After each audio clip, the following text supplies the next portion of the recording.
sweet sound, unexpected sound. Eugenia froze. Pretty, said Stella. Play more. And Eugenia did. Eugenia Lincoln closed her eyes.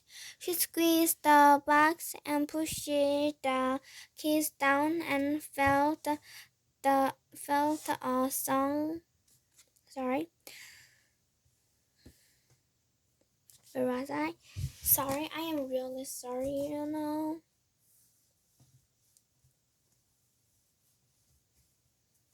Oh, that and felt a song coming out of her. A song! How did her arms, her hands, her fingers know what to do? Somehow they did. Eugenia played and Stella clapped, and Eugenia's heart lifted up inside of her. It was the most marvelous and unexpected thing that had ever happened to her. It was mysterious and it was so joyous. The sun shone down. The sky was a bright and brilliant blue.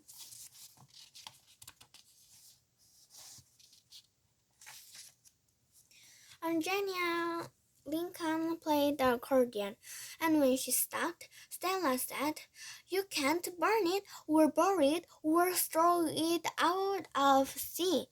Eugenia Lincoln, you have to play and play it." She hopped from one foot to the other. "But can I try now? Can I? Can I?" Chapter 8. Eugenia and Stella walked back to the Lincoln sisters' house. General Washington followed. Eugenia Lincoln was stunned, amazed. She had never been so surprised in her life. She was born accordion player. Who could have known? Who could have imagined? Baby Lincoln was in the kitchen. She was frying an egg for Gaston Lovelock, who was sitting at the table reading the newspaper and laughing. Ho, ho, ho. Coffee was percolating. The fruitcake was gone from the table. The cards had been picked up from the floor. The dishes were cleaned, and the kitchen was filled with light. "Sister," said Baby, you have returned, and good morning to you, Stella." "Good morning, Baby Lincoln," said Stella. "I have discovered something," said Eugenia. "Discovery is an excellent thing," said Gaston. He put down the paper. "I always celebrated discoveries. I have with me a card about the making of discoveries. One moment, please, and I will give it to you." "I do not need a card," said Eugenia. "I have an announcement to make." "I want a card," said Stella. Of course, a card for you," said Gaston. "Only a moment, please." He stood and reached into his pocket and shuffled through his cards and handed one to Stella. "Tiny miracles. Gaston will assist you to constructing a flying circus of your very own." Stella looked at the card. "It says that you can make a circus out of fleas. Is it true?" "Yes," said Gaston, "it's true. I've never seen a circus made out of fleas." Gaston Lovelock, proprietor of many tiny circuses, at your service," said Gaston. He lifted his mushroom hat from his head. He bowed to Stella. "I said I have an announcement to make," said Eugenia. "Can no one hear me?" "I can hear you," said Gaston. "I can hear you, sister," said Baby. Say it," said Stella. Eugenia cleared her throat. "I have discovered," she said. But just a moment, Frank came in the back door, and Stella said, "Guess what, Frank? Eugenia Lincoln can play a song on the squeeze box." "Really?" said Frank. "Oh, sister," said Baby. She put her hand over her heart. Gaston said, "But of course we know it all along. It was written in the stars. She was born to play the accordion." Then Eugenia felt annoyed. Nothing was written in the stars. Nothing was known all along. "I will teach you what I know," said Gaston.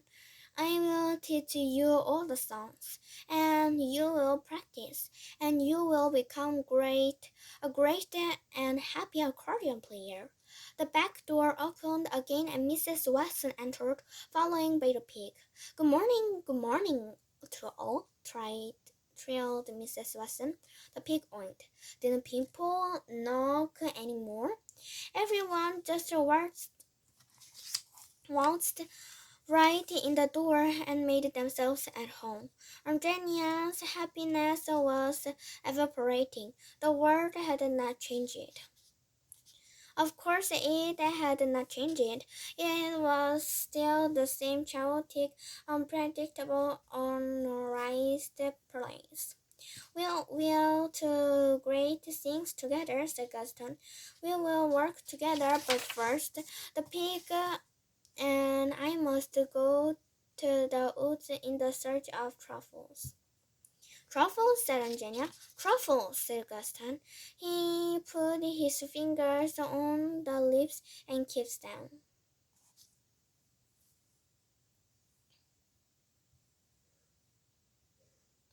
"The mushrooms of our dreams.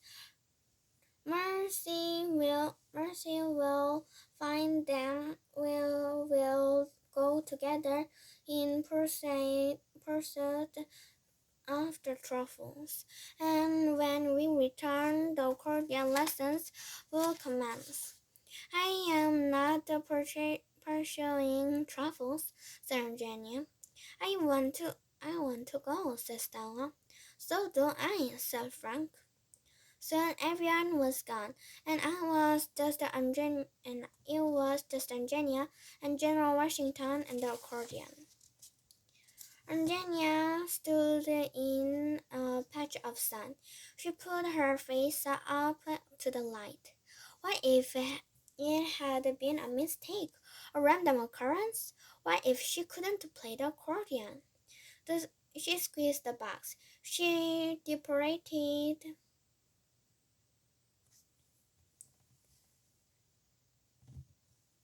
squeezed the box. She depressed the keys, and she felt the song again lifting her up.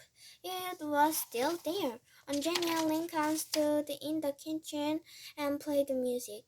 Dust motes danced in the air. She was happy. It was the most astonishing scene. And this is for it. And I will read you a coda. Coda. Gaston taught Eugenia all the songs he knew, and Eugenia Lincoln played the accordion in the evening, and the people of the Deco Drive clapped and sang and tapped the toes. Sometimes they danced, but Eugenia did not care for dancing. Dancing was too chaotic. Lamps got overturned, drinks got spilled, picture frames were knocked off center.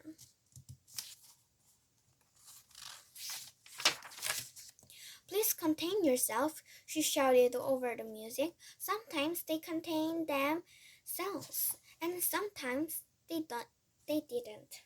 One winter morning, months and months after several of an unexpected package, Frank was sitting on the Lincoln sisters' couch pursuing the encyclopedia.